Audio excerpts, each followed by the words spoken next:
자, 마지막 시간 마무리하고 가시죠. 자, 212페이지에 과세 표준의 계산안이 되어 있죠.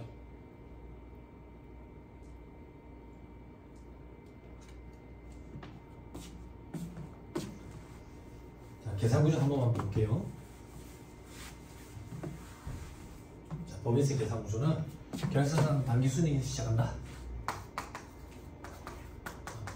그래서 입금산입, 소금산입. 소금산입, 입금산입.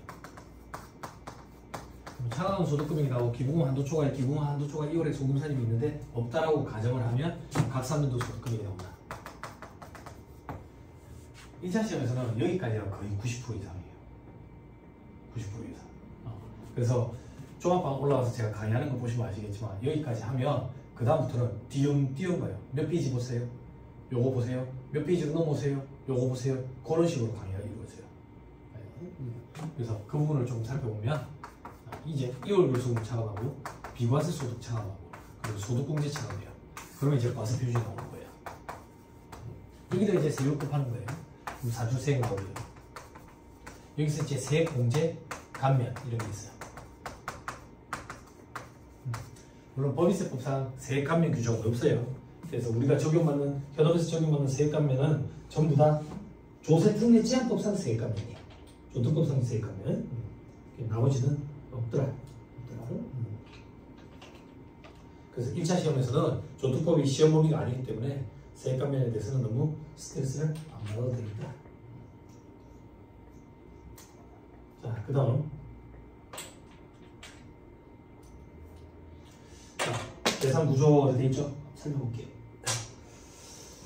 자, 2월 구성금 비과소득 소득공제액을 차례대로 공제한다 되어 있죠. 순차로. 자, 밑에 2월 결손금 아까 했다. 세법상 결손금이란 손금 총액이 입금의 총액을 초과하는 경우에 초과하는 금액. 즉, 각 3년도 소득금액이 마이너스인 걸 결손금이라고 얘기하고 이게 향후 15년 동안 2월 공제된다. 그래서 밑에 동그라미 1번 원칙에 15년 동안 2월 공제된다. 됐죠? 여기까지만 보세요. 2020년 전에는 뭐 10년이었고 2008년까지는 또 뭐 5년이었고 이런 경과 규정까지는 지금 너무 과하니까 보지 맙시다. 자, 그리고 동그라미 이번에 예외적으로 작년으로 돌아가가지고 공제할 수 있는 거 그런 걸 우리는 소급 공제라 얘기하고 중소기업만 가능하다. 이것도 위에 반에서 공부를 한다. 넘어갑니다. 자, 결손금의 2월 공제 대상 2월 결손금 다음 페이지 뭐 법인별 공제 금액 이렇게 넘어갑니다. 요거는 잠깐 할까? 213페이지 한번 보세요.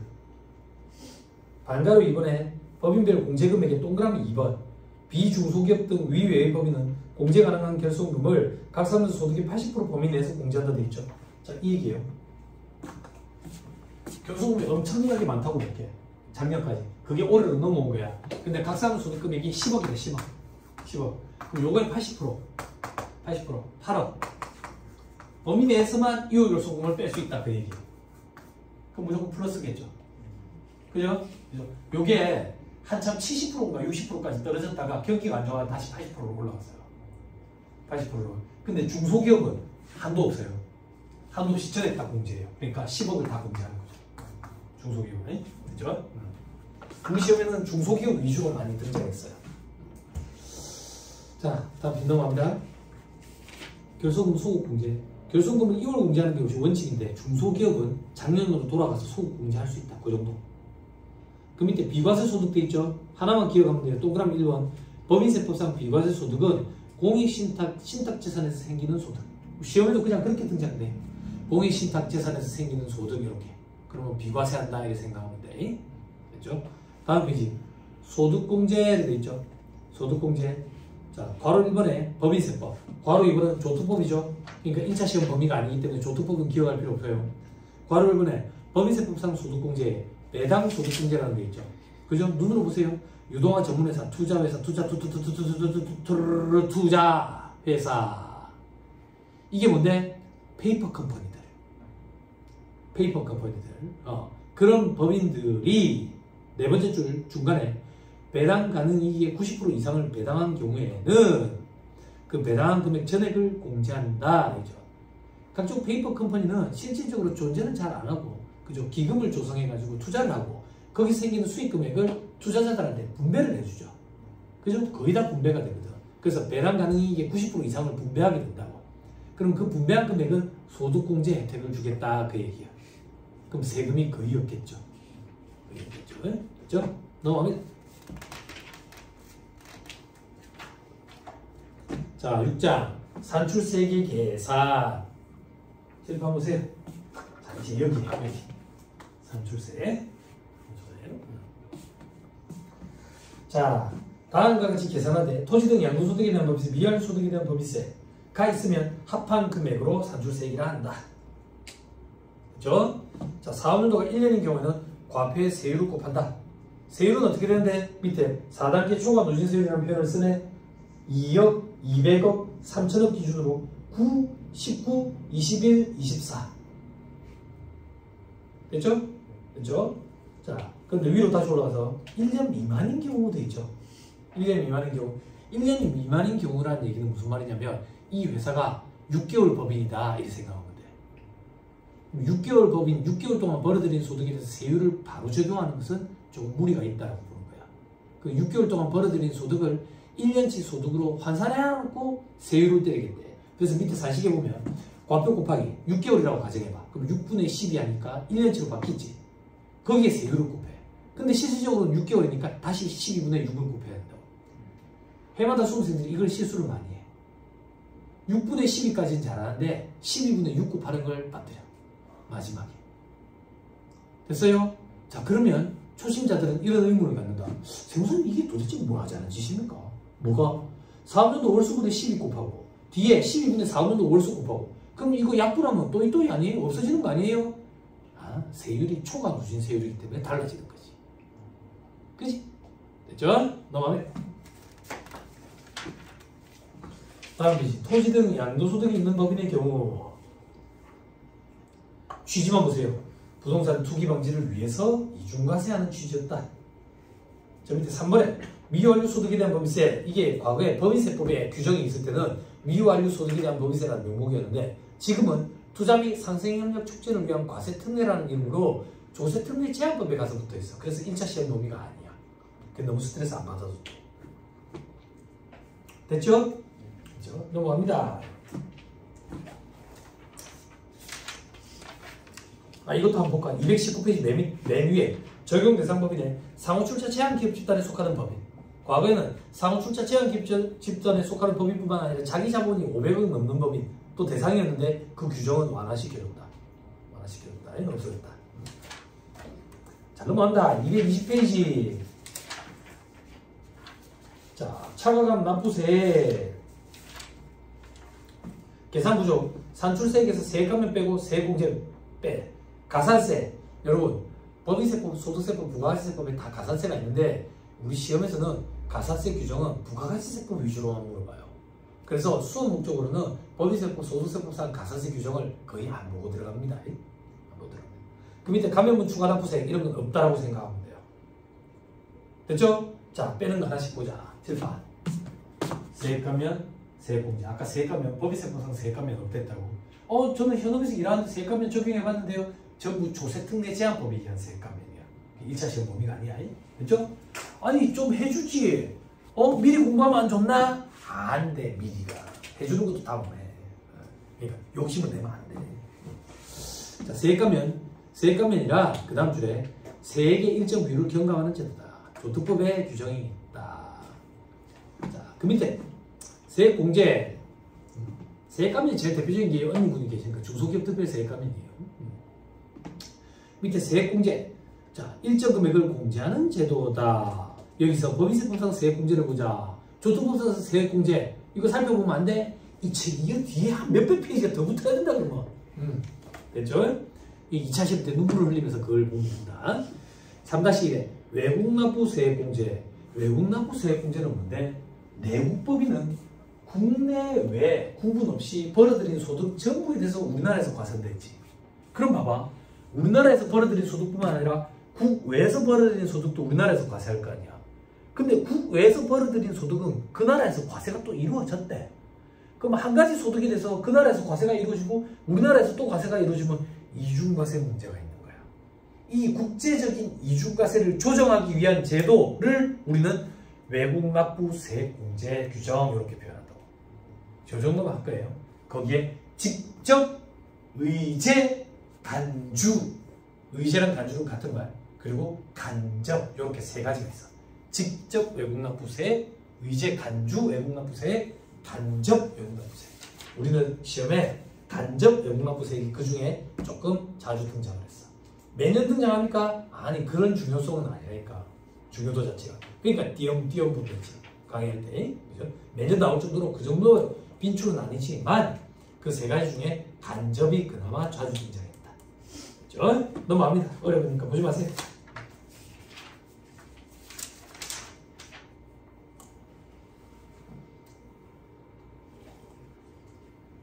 225페이지 재손실세액공제.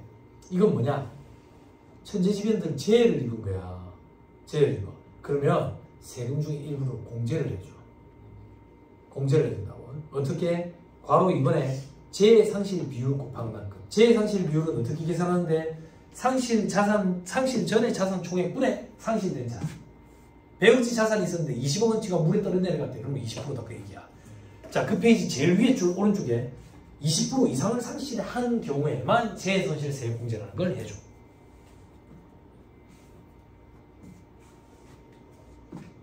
됐나요? 넘어갑니다.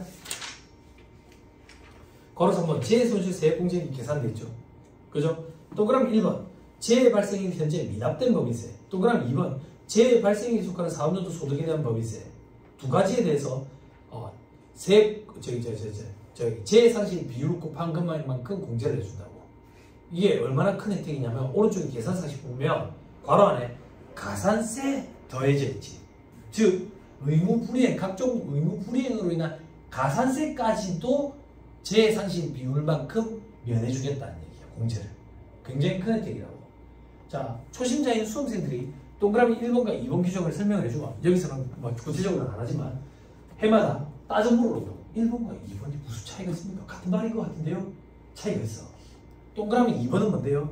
자, 올해 재해가 발생했어. 그럼 올해 장사한 거에 대한 법인세가 있을 거 아니야? 그 중에 재해상실 비율만큼 공제해주겠다는 얘기야. 동그라미 1번은 뭔데요? 작년 법인세 때 아직 안 내고 있었던 게 있었던 거야. 그것도 공제해주겠다는 얘기야. 됐어요? 됐죠? 그 차이예요. 오케이. 아무튼 중요한 건 뭔데? 가산세까지도 포함해가지고 재해상실 비율만큼 공제를 해주겠다. 이게 굉장히 큰 메리트다. 물론 이런 일이 없는 게 훨씬 낫지만. 그죠? 근데 사람 일 모르거든. 벌써 몇 년 돼버렸네. 여기 현업에 계시는 언니분이 계시니까 기억하실지 모르겠는데 세무사 사무실에서 불이 한 번 났었어요. 부산에. 기억나세요? 불이 한 번 났었어. 토요일인가 일요일인가 불이 났었는데 3층인가 그랬는데 제 기억에 불 시발점이 거기 세무사 사무실이었던 거야. 건물이 홀라당 다 탔는데 건물주가 화재보험 가입을 안 한 거야. 완전 몽창 쓰게 됐다고. 몽창 쓰게 됐다고. 그래가지고 그때 한국세무사회에서 성금만 이렇게 모으고 그랬었어. 근데 제가 듣기로 저는 누군지 모르지만 젊은 세무사라고 들었어요. 젊은 세무사. 그래서 다들 무슨 걱정했냐면 여지고 고데기인 같다. 예? 그랬는데 세무사님 책상에서 뭐 시발점이었다 뭐 이런 말도 있고 그렇더라고요. 고데기가 아니었는가 봐요. 그런 말도 있고 정확히는 잘 모르겠지만 세무사 사무실에서 불이 나가지고 건물주가 화재보험 가입 안 해서 몽창 쓰게 됐으니까 사고사례 전파 이런 식으로 다 사무실마다 팩스가 들어와가지고 건물주 화재보험 가입해서 확인해보라고. 벌써 그게 한 4, 5년 전인 것 같아요. 그런 일도 있었어. 3.3에 사실과 다른 회계처리 분식으로 인한 경쟁에 따른 세액 공제해야 돼 있죠. 그죠? 뭐 이것도 나쁜 놈인데.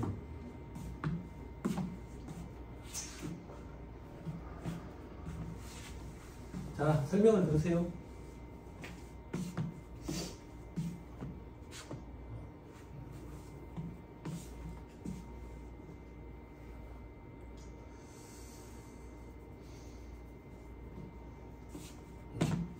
자, 이게요. 회사는 이제 입금과 송금을 차감하면 소득이 발생하잖아. 그 소득이 많으면 세금이 많겠지. 많겠지. 그죠? 그런데 실질적으로 장사가 잘 안 돼. 장사가 잘 안 되는데 외형을 부풀리고 가지고 보여주고 싶은 거야. 근데 이제 컨택하기 위해서. 그래서 만약에 예를 들게 만약에 소득이 1,000억이다. 실질적으로 100억인 거야. 100억. 근데 이제 1,000억이라고 신고를 한 거지. 그래서 세금을 냈어. 그래놓고 나중에 경정 청구하는 거야. 그냥 바로 잡는다 이렇게 생각하면 돼. 바로 잡는다. 그러면 만약에 세금이 1,000억이라고 가정할게. 1,000억. 그러면 팩트는 100억이 팩트니까 900억을 돌려줘야 되는 거야. 국세청에서는. 그리고 과거에는 이 목돈이 국세청에 묶여 있었기 때문에 요거에 이자율 곱한 것만큼 국세환급 가산금이라는 명목으로 돌려준다고. 그러니까 이걸 악용하는 거야. 뭐야? 일단 여윳돈이 있어가지고 세금 먼저 많이 내는 거야. 그래놓고 큰 업체들 컨택하는 거지. 그래놓고 나중에 경쟁청구해가지고 세금 돌려받고 환급까지 돌려받는 거야. 환급. 제로금리 시대에 이 돈을 은행에 박아두어야 금리 낮아가지고 이자도 얼마 안 되는데 뭐야 환급 가산금까지 포함돼가지고 괜찮은 거지. 그래서 국세청에서 이거 안 되겠다. 손을 써야 되겠다. 어떻게 손을 쓸 건데? 팩트는 100억이라는 세금이 팩트긴 맞아. 팩트가 맞긴 맞아. 그래서 900억을 돌려줘야 되는 게 맞아. 다만 이걸 뒤로 밀어서 돌려주는 거야. 어떻게 뒤로 밀어서 돌려주는데?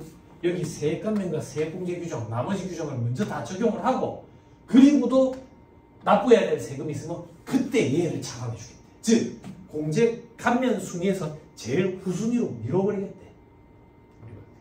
괘씸하니까. 그리고 국세환급 가산금도 이제는 안 줘. 우리나라 사람들 머리 참 좋죠.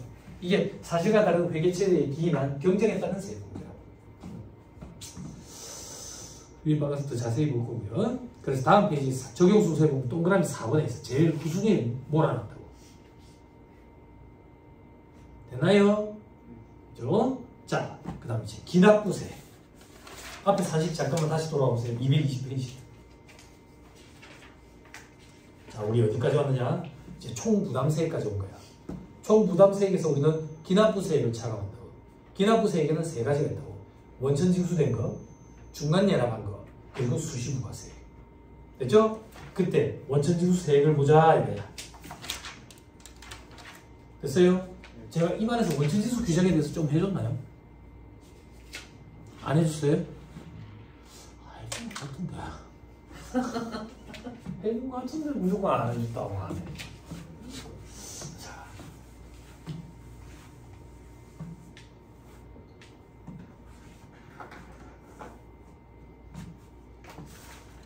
손가락으로 그냥 페이지 한번 넘겨보세요. 2페이지밖에 안 남았죠? 동기부여가 돼요? 아니 집에 가는 거 아니에요. 그죠? 약속할게. 이 2페이지까지 딱 하면 시계가 몇 시는 내 집에 보내드릴게.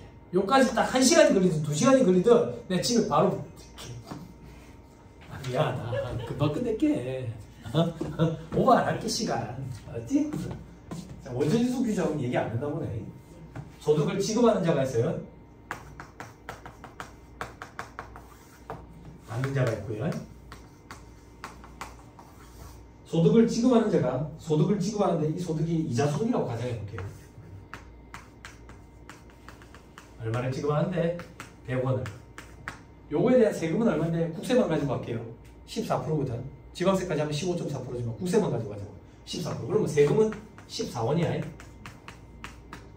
자, 원천징수라는 거는 소득을 지급하는 자가 소득을 지급할 때 세금 14원을 떼놔놓고 86원만 지급하는 거야. 이게 원천징수라고 표현한다고. 이거 했어요? 안 했나 보네. 네, 안 했다고 믿고. 그러면 요런 내용이 있습니다. 어떤 내용? 이 소득 100원은 받는 자 거라고. 받는 자 거니까 받는 자가 소득 100원을 받아서 지가 세금 신고를 해야 될 거 아니야. 근데 왜 얘들한테 하라는데? 얘들이 세금 신고하기 전날, 하루 전날 중국으로 가는 배편을 알아보는 거지. 세금을 떼일 것 같다고. 조세채권의 유실 우려 혹은 조세채권의 사전 확보 차원이라고. 그럼 얘들은 바보야. 돈 대신 받아놨다가 다음 달 10일까지 이걸 내.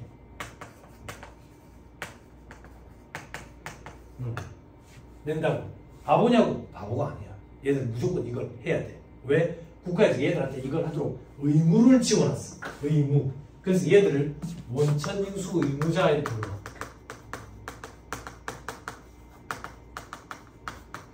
됐어요? 됐어요? 그리고 다음 달 10일까지 이거 신고 납부하는 걸 우리는 원천세 신고 납부 이렇게 표현한다.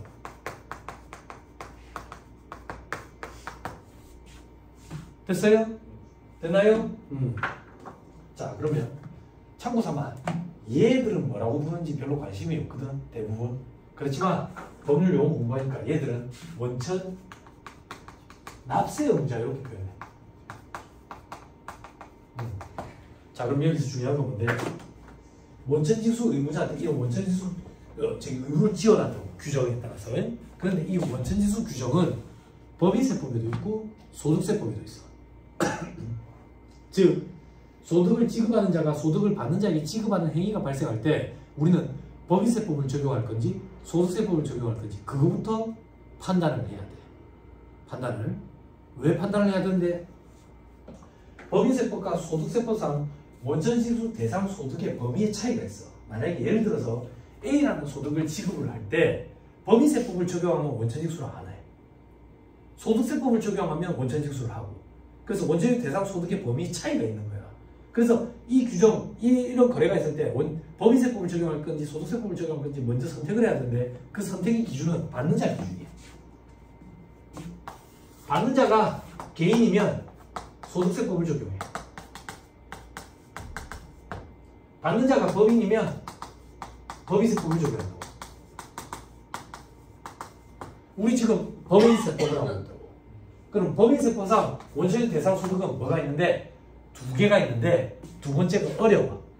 그리고 실질적으로 볼 일도 잘 없어. 그래서 위에만 올라가면 공부할 거고 하나만 있다라고 생각하면 편해. 이 하나가 이자소득이야.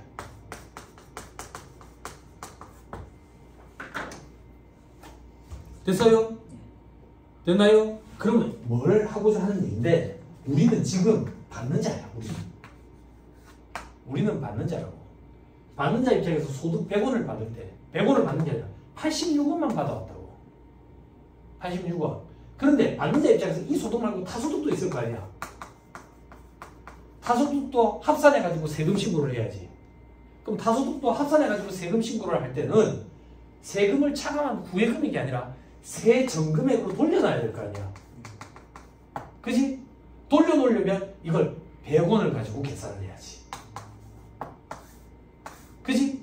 이렇게 해서 세금 계산을 하고 원천징수된 14원은 기납부 세액 형태로 차감한다 그 얘기야. 됐어요? 안 어렵죠? 그러니까 원천징수된 금액은 미리 떼나오는 거다. 그래서 기납부 세액 형태로 해가지고 나중에 산출세 계산할 때 차감한다. 됐나요? 자, 조금만 더 할게요. 그럼 소득세법은 어떻게 해야 돼요? 소득세법. 소득세법은 다음 시간에 할 건데 철저하게 열거주의 과세 원칙이라고. 소득세법은 세법에 열거된 소득에 대해서만 과세를 해. 그럼 다시 열거되어 있지 않으면 과세도 안 해. 그래서 그 열거된 소득을 암기하는 게 첫 시작이야. 그 열거된 소득에는 어떤 소득이 있는데 이자, 배당, 사업, 근로, 연금, 기타, 퇴직, 양도소득입니다. 됐어요? 이 중에 우리가 공부하고 있는 거 다시 돌아가죠. 이 중에 원천징수 대상 소득은 어떻게 있는데? 자, 다시 원천징수 대상이 아닌 소득을 기억하는 게 빨라. 그때 사업소득과 양도소득 이 둘은 원천징수 대상이 아니야.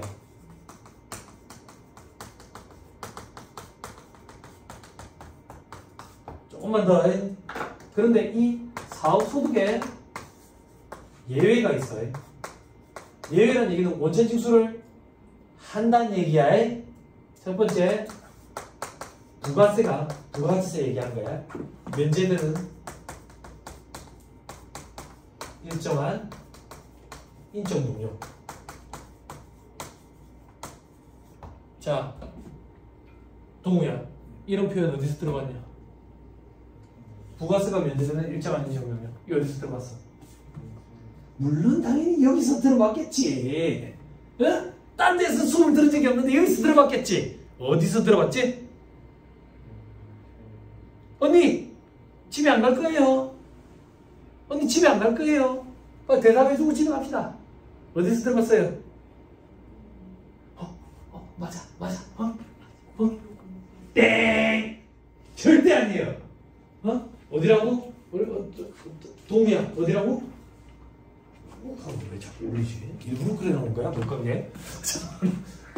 어디서 들어봤냐? 기억 안 나요? 우리 학창시절 때 뭐 선생님들이 부가가치 구성요소 돈, 땅, 사람 이런 얘기 한 기억이 나냐고 물어본 적 있잖아. 그때 돈, 금융보험용역, 땅, 토지의 공급, 사람, 일정한 인적 용역 어디를 봐야 그렇게 나와?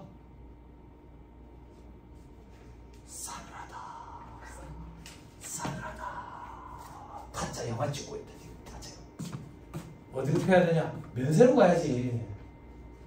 면세 빨리 찾아줘. 언니들 못 찾는다. 누구야? 페이지 얘기해줘.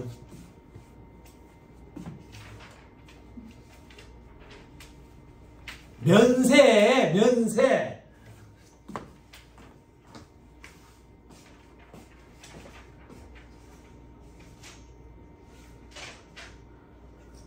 38페이지.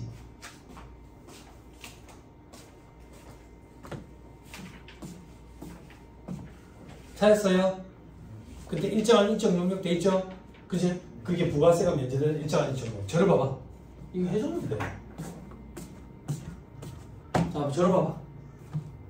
저라는 개인이 고용된 직원 없이 그리고 독립된 자격으로 물적 시설 없이 여기 와서 강의하고 받는 강사료 3.3% 그게 이걸 했잖아. 되죠? 그래서 사업소득인데도 불구하고 원천징수를 한다고 3%로. 됐죠? 하나 더. 부가세가 면제되는 의료보건용역. 책에 있죠? 면세에. 그죠? 치료 목적의 의료보건용역들. 그런 것들. 요 둘은 사업소득임에도 불구하고 원천징수를 하고 그때 원천징수율은 3%야. 됐어요? 여기까지만 합시다. 넘어가. 자, 다음 게 원천징수 대상. 원천징수 대상 소득에 동그라미 1, 2 두 가지 있죠? 동그라미 1만 보시라고 지금. 이자 소득. 오른쪽에 원천징수 세율은 14%가 원칙. 다만 비영업 대금의 이익은 25%. 뭔 소리인지 모르지만 줄 쳐놓으세요. 그러면 비영업 대금의 이익이 뭡니까? 빚자가 아닐 빚자야. 그럼 영업 대금의 이익이 아니란 얘기지. 그럼 영업 대금의 이익은 뭔데요? 대금업을 영업으로 하면서 받은 이익. 즉 은행이 돈 빌려주고 이자 받는 거. 그게 대금업의 이익이라고. 그러면 비영업 대금의 이익은 뭔데? 은행이 아닌데 돈 빌려주고 이자를 받았다고. 됐어요? 그럼 25% 원천징수한다고. 이게 어떤 경우인데요? 대표이사 가지급금. 법인이 은행이 아닌데 대표이사한테 돈 빌려주고 이자 받았다고. 25%로 원천징수해야 된다. 그 얘기야. 됐죠? 저 밑에 원천징수세액의 납부 다음 달 10일까지. 저 밑에 괄호 2번 중간연합세.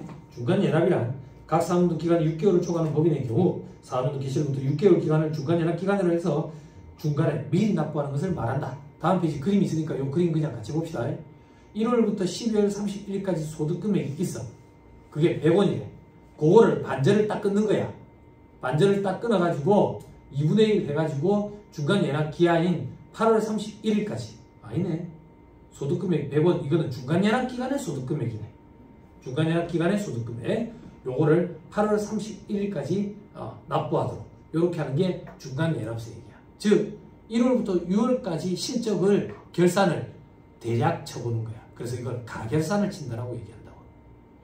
그게 밑에 방가로 3번에 계산 방법의 방법 2번이야.